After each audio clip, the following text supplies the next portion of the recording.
Touched on this, there's mixed reaction tonight from Americans who depend on fossil fuel industries like coal for their livelihoods. From West Virginia to Wyoming, tens of thousands of workers may be impacted by the president's actions in communities built around a mining industry. And that includes Gillette, Wyoming, a city of about 32,000 people near the Black Hills National Forest, known as the energy capital of the U.S. NewsNation correspondent Brian Enton spoke with people about the move, and he joins us now. Brian? Joe, when you talk to people here, you realize very, very quickly that they are emotionally charged and they are angry. Coal built this town and this entire area, and it still supplies most of the jobs here. So you can imagine the people in this area are very worried about President Biden's plan. The first thing you notice when you drive into Wyoming is it is gorgeous and still and calm. Just looking around, you can't miss what the big industry is here: energy and coal. Gillette, Wyoming, in the northeast corner of the state, calls itself the energy capital of the nation. Coal's never going to go away. Oil's never going to go away. And I don't care what AOC or the Democrats say. It's not. Tim Hussey worked in the coal mines his entire life, and his home is surrounded by them. What do you want people to know about Gillette, Wyoming? Blue collar. Everybody goes to work and does their job. Tim recommended we go to this bar called the Office Saloon to get the real story from coal miners. It's easy for people to make regulations when they don't see the devastation. Sherry Burkhart worked at the mines for 16 years. So I learned how to be a driller and a blaster, and I can blow stuff up, and it was great. It was a good job. When you bash your energy, which is, you don't have anything else. Sherry and the other miners here are skeptical of Democrats and President Biden and what will happen to their industry. If you could talk to President Biden right now, what would you say? What would you want him to know about Gillette? I don't know that President Biden can hear. I think President Biden is pretty much led. Let me ask that again. I don't want to get. Yeah. Oh, here we go. You guys, I don't know where you're from, what's going on, because we have a lot of people in here. I don't know what you guys got going on, but Joe Biden is not our answer to Wyoming, just so you know. People are angry, it sounds like. You think?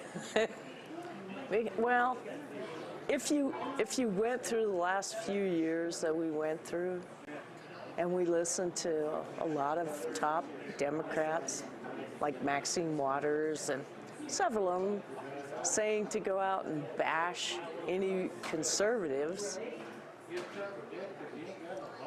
it's caused a lot of anger for people, and Joe Biden's not very popular here. Sorry. After we left the saloon, this woman named Misty followed us out into the parking lot.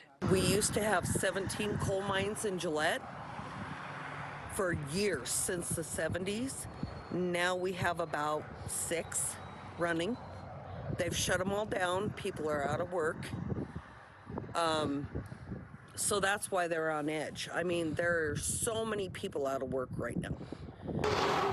Wyoming produces far more coal than any other state in the country, 39% compared to just 13% coming from West Virginia.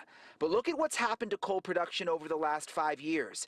A steady decline in coal and jobs, even during Donald Trump's time in office. He promised to revive the industry as a candidate, but didn't deliver. Anytime someone's livelihood is threatened, people get defensive. Louise Carter King is the mayor of Gillette. As the mayor of an energy town, what would you say to President Biden right now? I would love to talk to President Biden. For one thing, he did say during his campaign, I will work with the blue states and the red states. Well, we're one of the reddest counties in one of the reddest states in the nation, and we're ready to talk. The mayor says she's ready to talk about new opportunity for her town, ways to utilize clean coal and bring in other industries too.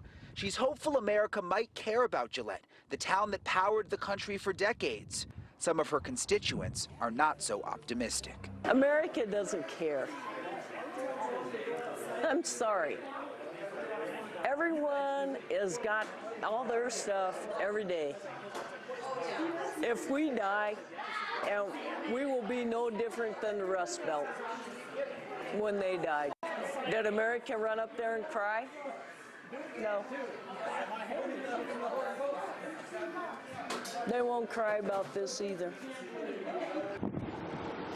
And you can see the people here really are emotional about this, worried about their livelihoods. The mayor of Gillette, really an interesting woman. She is a Republican, like most people in this area, but she's serious when she says she wants to work with President Biden. She's hoping to get a call from the White House after this plan was announced, hoping that the White House can help them come up with some kind of plan here to build more jobs. Marnie?